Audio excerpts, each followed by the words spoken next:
Good morning students. आज हम कक्षा 8 में पाठ नंबर 3 पढ़ते हैं। बस की यात्रा। पाठ का नाम क्या है? बस की यात्रा। और इसके लेखक कौन है? हरिशंकर परसाई। लेखक कौन है?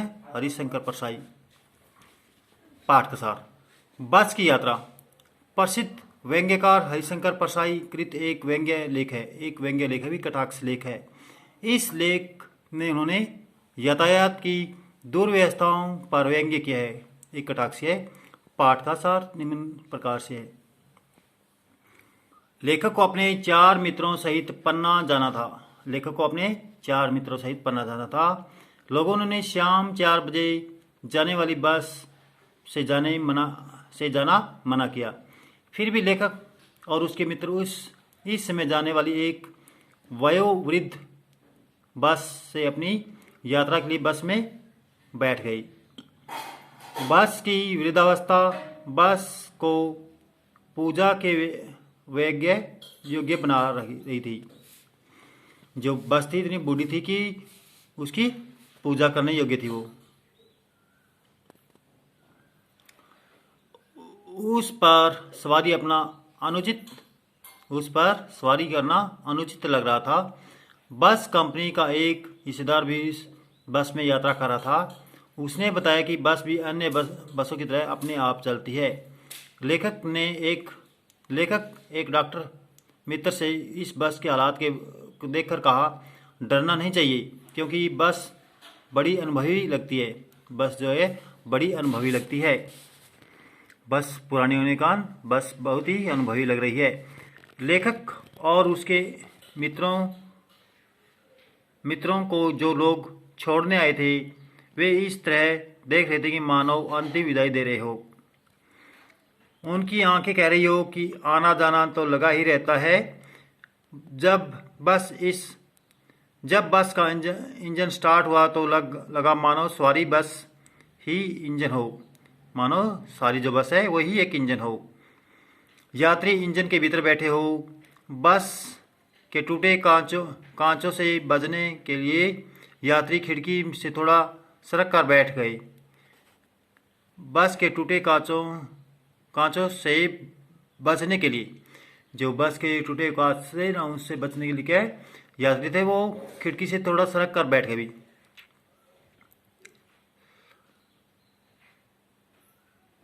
यात्रियों को लग रहा था कि जैसे इंजन उन्हें सीट के नीचे, जैसे इंजन है वो उनकी सीट के नीचे है। जब बस चली तो लगा बस गांधी के असहयोग और असविन्य अवज्ञा आंदोलन के व्यक्त की अवश्य ही जवान रही होगी। बस का हर हिस्सा दूसरे हिस्से से असहयोग कर रहा था। कभी लगता सीट बॉडी को छोड़कर आगे निकल गई, कभी लगता कि सीट छोड़कर बॉडी आगे भागी जा रही है।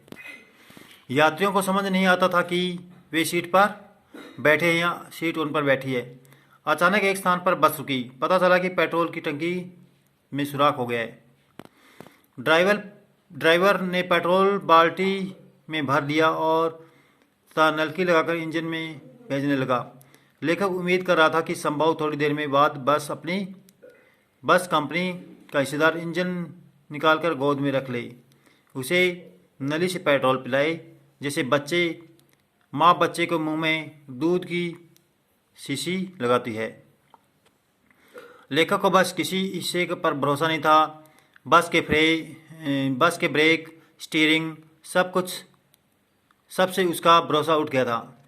मार्ग में आने वाला हर पेड़ उसे दुश्मन नजर आ रहा था। झील दिखाई दे रही थी तो सोचने लगा कि बस उसमें गोता लगा जाएगी।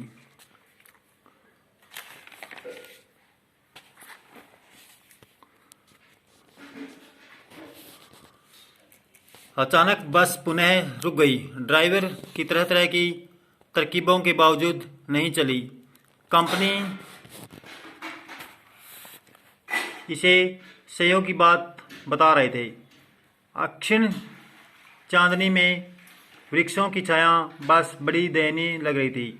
यात्रियों को लग रहा था कि अगर इसका प्राणांत हो गया तो इस बियाबान में इसकी अंत्येष्टि करनी पड़ेगी।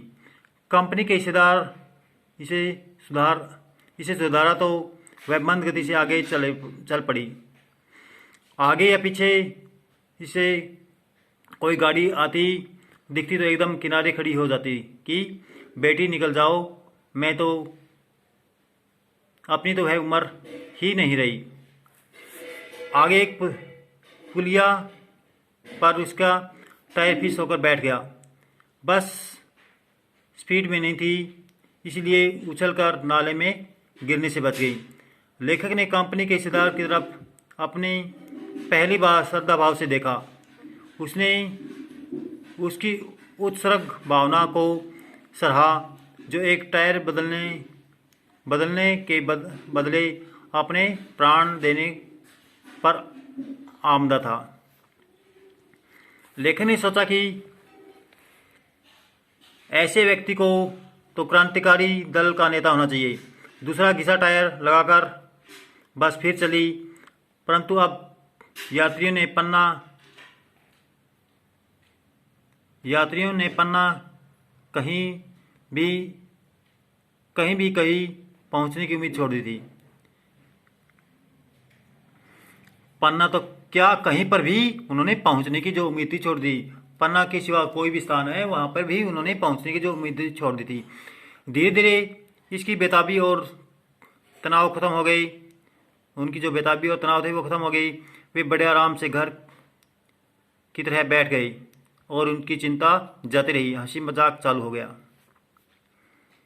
Thanks for listen, have a good day.